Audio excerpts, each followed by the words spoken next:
Alhamdulillah, salatu wassalamu ala rasulillah sallallahu alayhi wasallam wa ala alihi wa sahbihi ajma'in.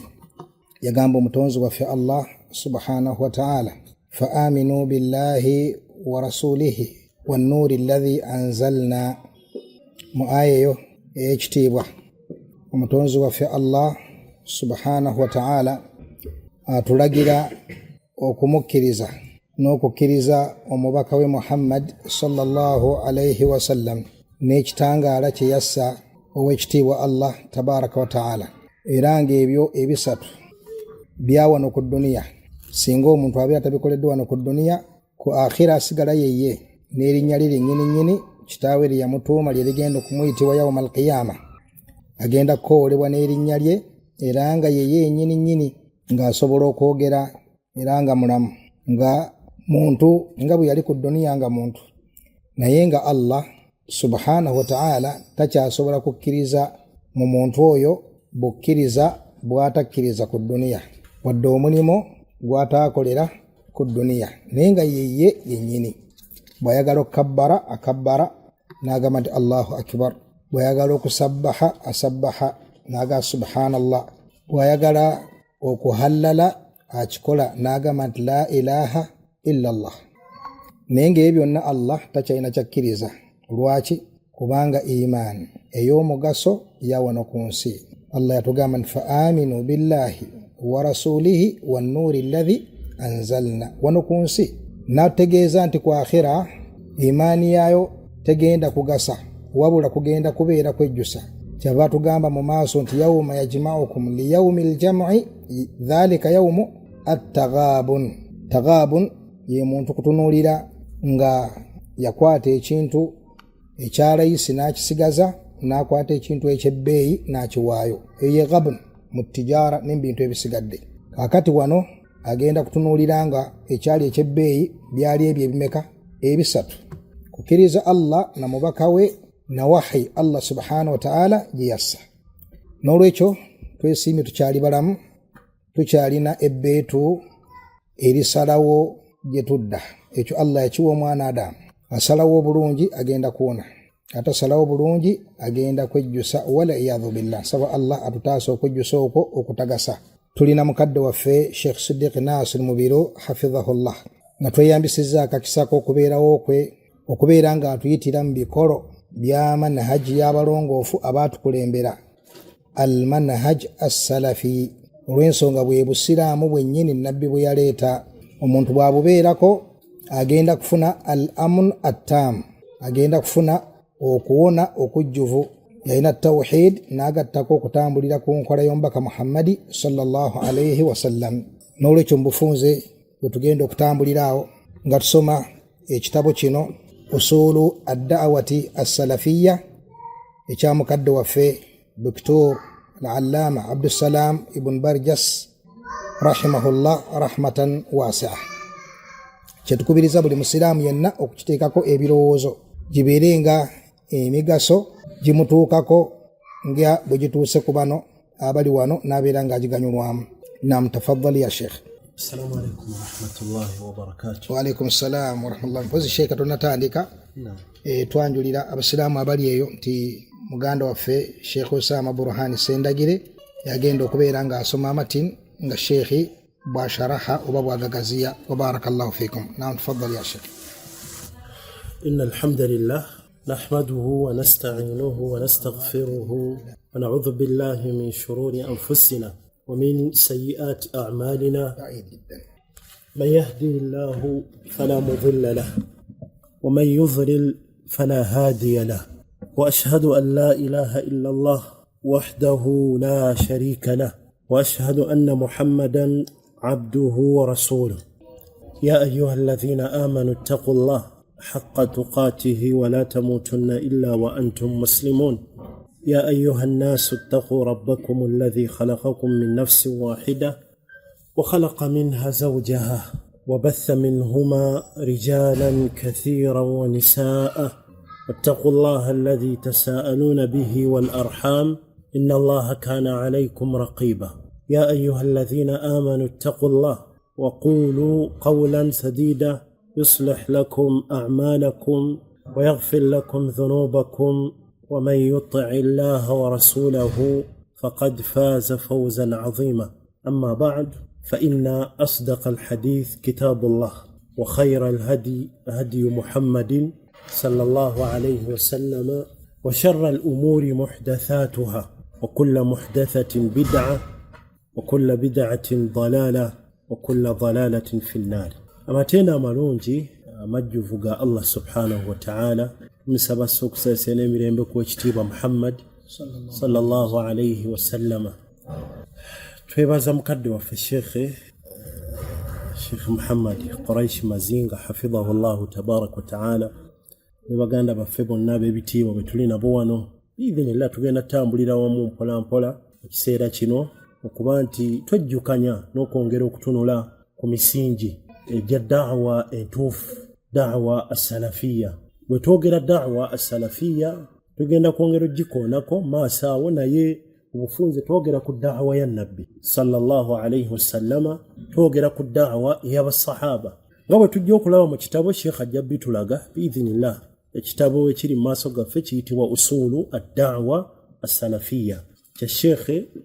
Abdussalam ibn Barjas ibn Nasir al-Abdul Karim rahimahullahu tabarak wa ta'ala. Tugenda mulaba ebitontone ebimukwatako, omukwamanya abafanga bato muto, naye ebitabo bye n'engeri gye yalukangamu ilmu yali ya mugaso nnyo mu kiseera ekyo ekitono, myaka gyali mitono ddala kwe yafiira 38 rahimahullahu tabarak wa ta'ala. Alinga mumanyi omulala yafanga muto wa 35, yali ani yagase nnyo nga myaka gyali mitono ya 35. Al-Hafidh al-Hakami rahimahullahu tabarak wa ta'ala yali hafidhu amanyi nga bagamba ng'erinnya lye yakwata ilmu nnyingi mu myaka egyo emitono ddala rahmatullahi alayhi. Kati kye tugenda okuba tutambulirako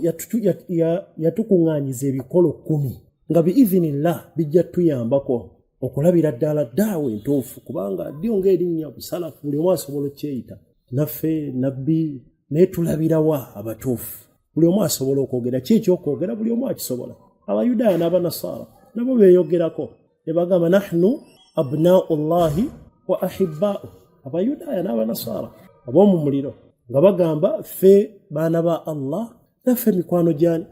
gya Allah. Kyekyo ekyokwogera buli omu akikola kye akisobola, naye ddala oli ekyo bwe kuba kwogera nabbi, twagala nabbi, buli omu akyogera.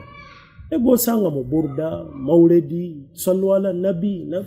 buli omu asobola okyogera, naye ddala kituufu bwe kiri okwagala nabbi okutuufu we kuli. Kati Sheikh ebikolo bino bye yatukuŋŋaanyiza bitujjirayo okutegeera ddala yani ffenna tusobola okwogera, naye bw'obiraba olwotula mu kikolo ekyomunaana olwo avaamu wadde ayogedde, naye bwe bawetegereza obusalafu obutuufu takiri, ye wadde ayogera naffe nabbi waka, naye bw'owetegereza ebikolo ogenda okulaba nga mu butuufu kwogera bwogezi wabula si kyali, si kituufu kyayogera. Usulu kigambo plural jamu, mufradu eba aslu, nga mu lulimi kirina amakulu agawerako ekigambo aslu, naye amakulu ge twagala wano era ge tugenda zimbirako mayubna alayhi ghayru, ebirala kwe bizimbirwa. Nga bw'olaba ennyumba nti eba n'ekikola eri wansi musingi n'ozimbirako n'ogenda ng'okola ki, tosobola nnyumba gitandikira mu bbanga ku mwaliro gwa 2 gwa 3, tekisoboka ekyo, etandikira wansi n'ojja ng'okola ki. Kati bye bino ebikola ebisooka otunuulirwa ku ddaawa entuufu ey'obusalafu, usul ya muasir. Kye tutegeeza ne ad-da'wa as-salafiyya ye da'wa ya nabbi sallallahu alayhi wasallam ne basahaba. Oba bwe twogera ad-da'wa as-salafiyya tutegeeza ekyo nabbi kye yaliko, entambuza ye ne basahaba abalungi, ilmu yaabwe, ilmu eyaliwo mu biseera ebyo, al-amal okuteeka mu nkola baakolanga batya nabbi sallallahu alayhi wasallam ne basahaba, ekkuba eryo lye baaliko. Kati bwe twogera da'wa salafiyya eyo nga mwekyo nti buli yenna ataakwata eryo erya nabbi ne basahaba agenda kuba ali ku kkubo ddala kyamu erigenda okumutwala mu ki omuliro. Era omuyizi yenna, omusiraamu yenna aba alina okufaayo okumanya ekkubo lino, okumanya da'wa eno, kubanga amakubo go mangi. Kati bw'otamanya ekkubo lino ttuufu oyinza okwekanga oli mu makyamu. Allahu almusta'an. ekirala kyennyongera okukkaatiriza nga tunnatandika nti daawa eno bwe tuga as-salafiyya nga bwe nkikkaatiriza nti daawa yani ya nabbi ne basahaba si kakundi ng'obukundi obuvumirirwa bw'ogenda okulaba mu Qur'an ne mu bigambo bya Sheikh ajja kikoonako Sheikh Abdussalam rahimahullah. Salafiyya tegeeza daawa ya nabbi so si kuvumira buno obubinja obwajja bw'ogenda okuwulira Mu'tazila Sufi al-Khawarij toteekula salafiyya n'ogiteeka mu kye bw'obubinja obufaananako bwe butyo. Era eddayo ku nabbi sallallahu alaihi wasallam naye bwe weegendereza obwo obukundi obubiina obwo ogenda kwekanga bugenda buddayo nti mwaka bwe guti mu myaka tuli myaka nga 9 mu kya Jamaatul Ikhwan al-Muslimin etandika Hassan al-Banna gitandika tukuzza myaka 10 ku muntu nti gundi ne tukuzza ba Mu'tazila batandika batya biseera bya Hassan al-Basri rahimahullah ba Khawariji bajja batya jajjabwe omusajja oli ajja maaso ga nabbi i'dil ya Muhammad obinjo bwonna ojja bwetegereza Jahmiya nga amanyi bakuzaayo ani yabitandika musajja gundi al-Jahm ibn Safwan ate yabijja kwani Ja'd ibn Dirham ogenda oddayo ku biseera ebyenjawulo naye eno daawa ffe gye tugenda okwogerako ey'abasalafu oddayo ku daawa ya nabbi yennyini gye yajja nayo alayhi salatu wassalam. Tegenda kuzzayo ku sheekhe gundi mu kiseera bwe kityo omusajja gundi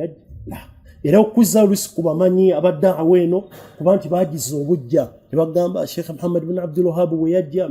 si daawa mpya gye yaleeta nti alina kye yateeko yali azza bujja embeera yali enoonese ng'abantu abazzaayo ku ekyo nabbi waabwe kye yaliko sallallahu alayhi wasallam. Kati ebikolo bino bye tugenda okulaba yenna gw'onaalaba ng'abinywezezza ye munno omutuufu ali ku daawa entuufu ne bw'abeera eyo mu China ne bw'abeera mu Amerika ne bw'abeera bwe tuba mu Uganda ng'ali mu kyalo eyo wansi naye ng'olaba entambula ye eno oyo ye munno ddala omulungi ali ku daawa eyo oba omumanyi oba tomumanyi wali musinkanyeko temusinkanangako. Kakati kyetaaga omuntu yenna yenna afaayo ku ddiini ye ayagala okuwona kuba ebibinja byo bingi nabbi nga bwe yatulaga ebisukka mu 7 ng'ekibinja ekigenda okuwona nga nabbi bwe yatulaga kiri kyetolodde ebibinja ebyo ebingi. Kati omukkiriza afaayo asaana okumanya kyekiriwo ekyo kikola kitya kyeyisa kitya kitambuza kitya era n'otunula neweetegereza nti atalina bino tabeera ku mulamwa mutuufu. Ekyokulabirako utwala ekyokulabirako ba Mu'tazila lwaki tubajjamu netugaa nti abo bali ku kkubo kyamu ali Mu'tazila lwaki nti bo balina bye baawakanya nga mathala ne bagamba omuliro teguliyo teguliwo kati bajja guteekawo eri ku lunaku lw'enkomerero teguliwo kati nga babuuza obwongo olaba kijja olwaba nti bajja gwingira ku lunaku lw'enkomerero kati okubeerawo kwagwo kati kiina makulu kiki ekyabajja ku mulamu omutuufu kikolo ki taqdimu al-aqli ala an-naqli baakulembeza obwongo bwabwe ku bujulizi an-naqli ng'obujulizi buzze mu Qur'an Allah n'akulaga nti weeguli uiddat lilmuttaqin nga ayogera ku jjana ne ku bakafiri ku muliro gwe yagamba uiddat lilkafirin bweri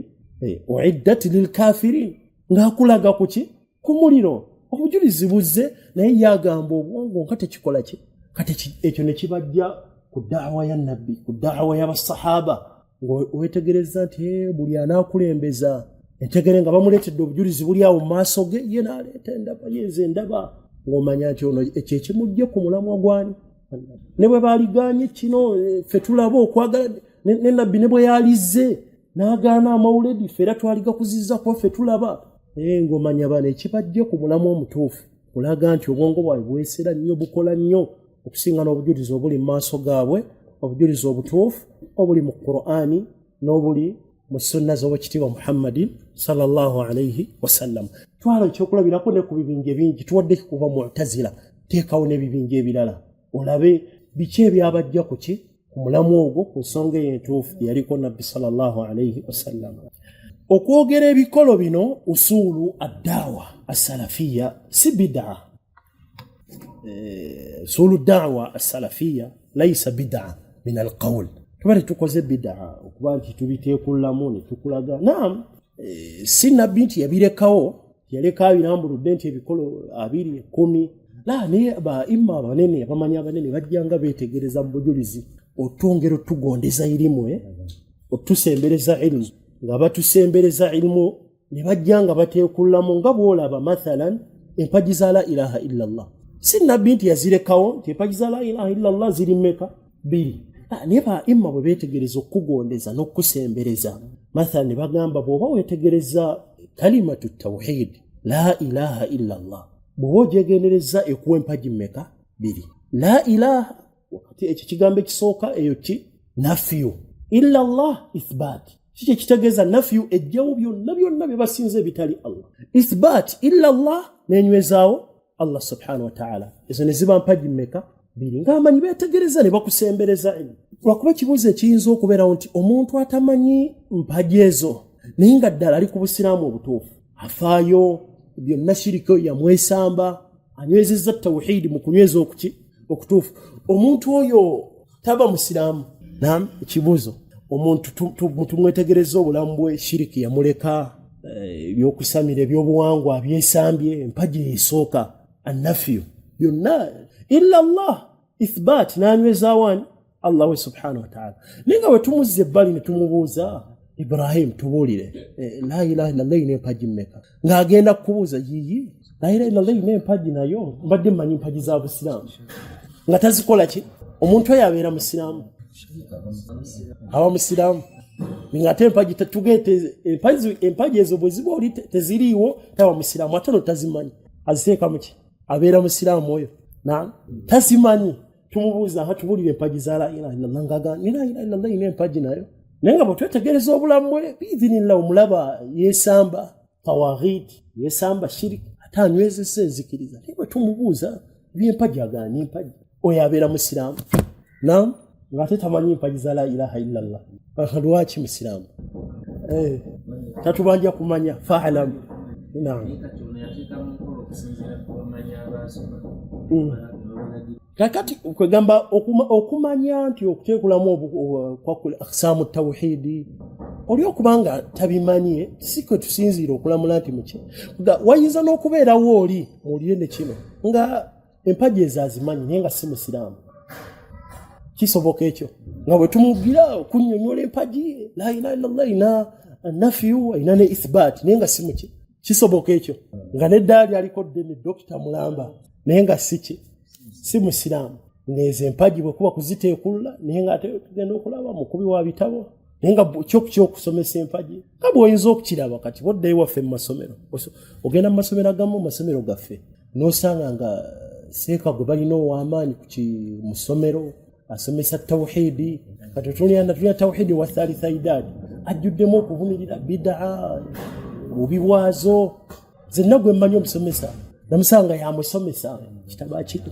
naye nga bidaa zonna nnyingi zikuŋŋaanidde ku ye naye nga wali mu kibiina yasomesa abaana nabbi yagamba ate obubi bwa bidaa hadithi ya Aisha yagisoma naye nga zakola ki naye bwe kuba kugira hadithi erina mu mutwe azikwata azisomesa naye nga byaliko biki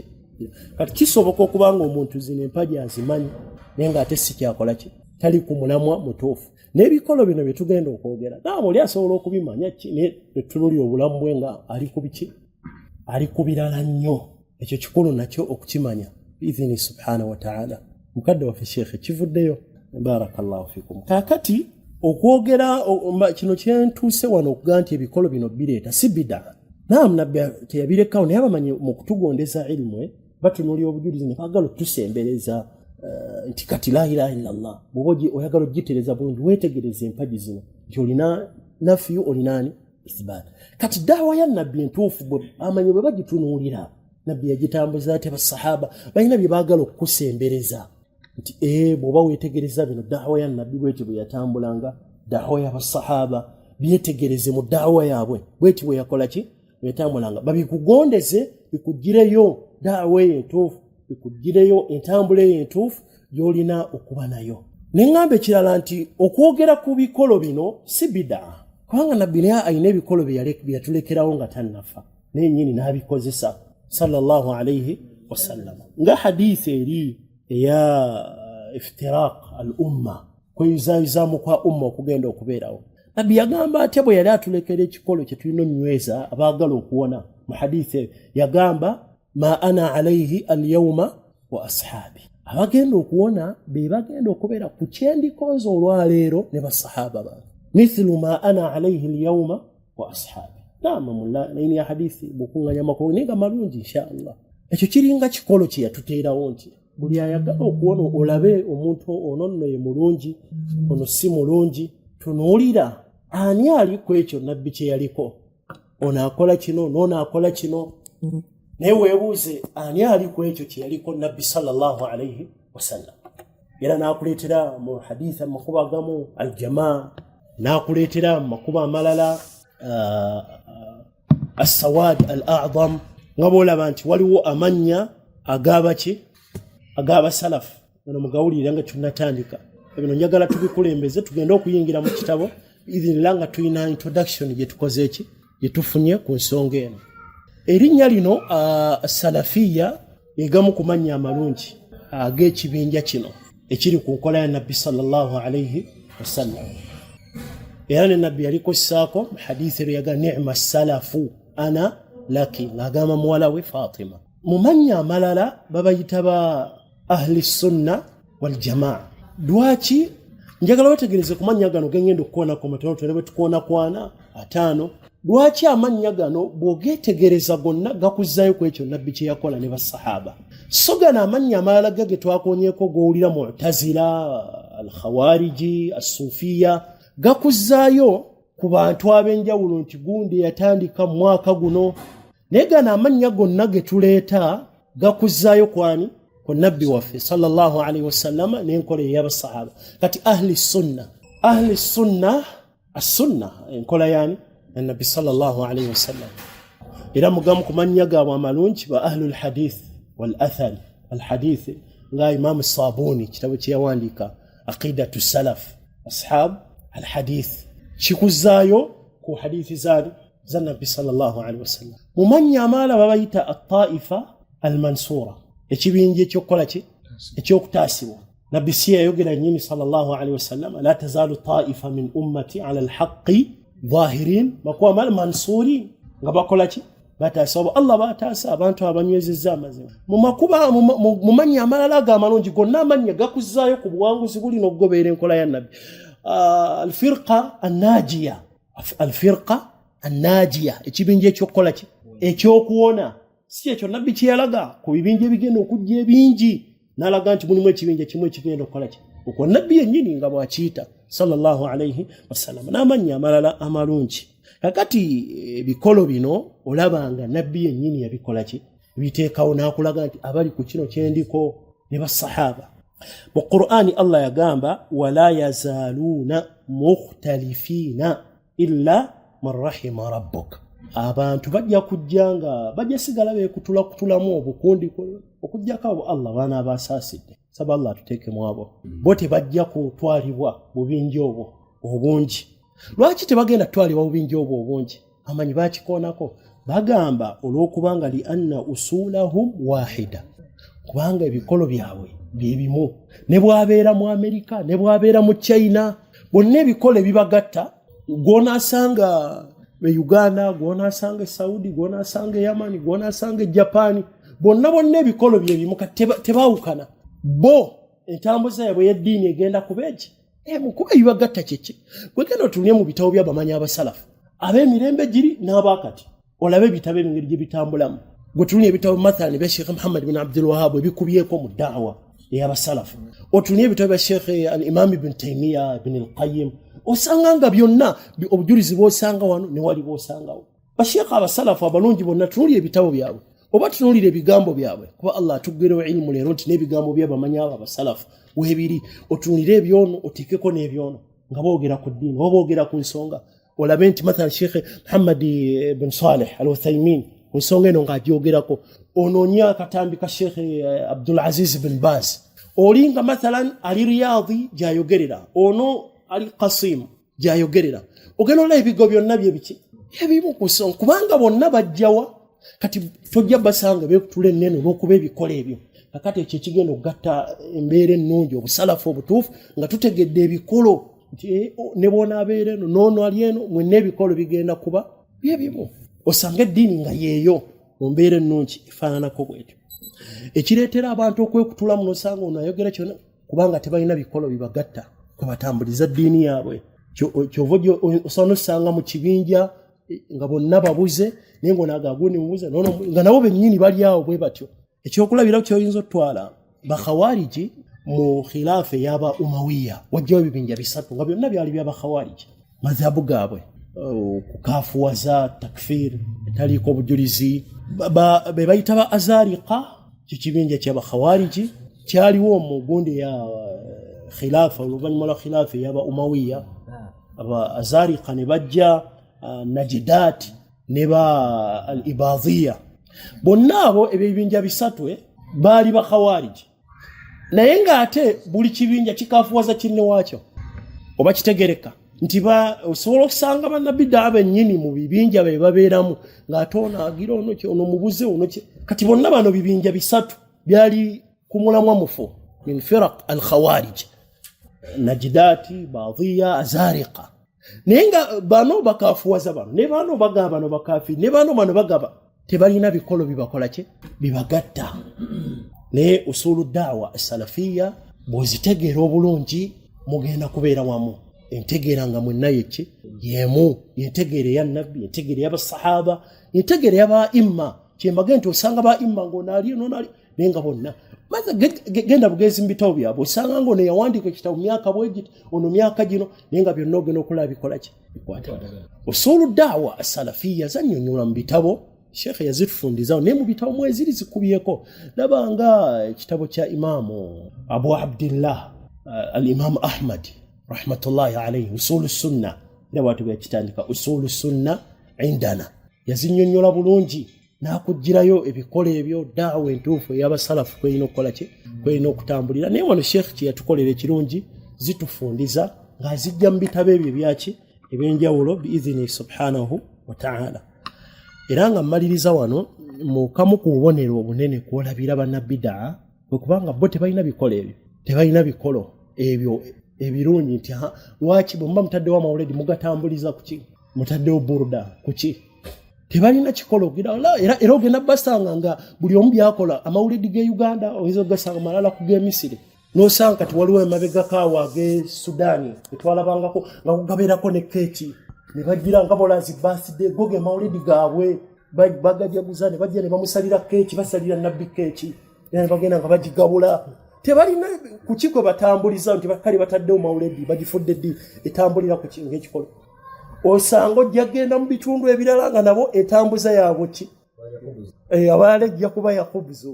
nga nayo ge mawulidi gaabwe abalala ogenda Uganda nga go mawulidi gaabwe gabagapiraawo buli kitundu osenga etambuza eri ki yanjawulo. Abalala balinamu okukola ki kiyamu bayanirize nabbi ate mu bitundu ebirala ebyo tebabirinamu obuvuyo obwo nti bayimirira omubaka atuuse n'embeera ezikola ki ezifaanako bwesityo idhini subhanahu inshallah barakallahu fiik waffaqallahu al-jami' lima yuhibbu wa yarda walhamdulillahi rabbil alamin.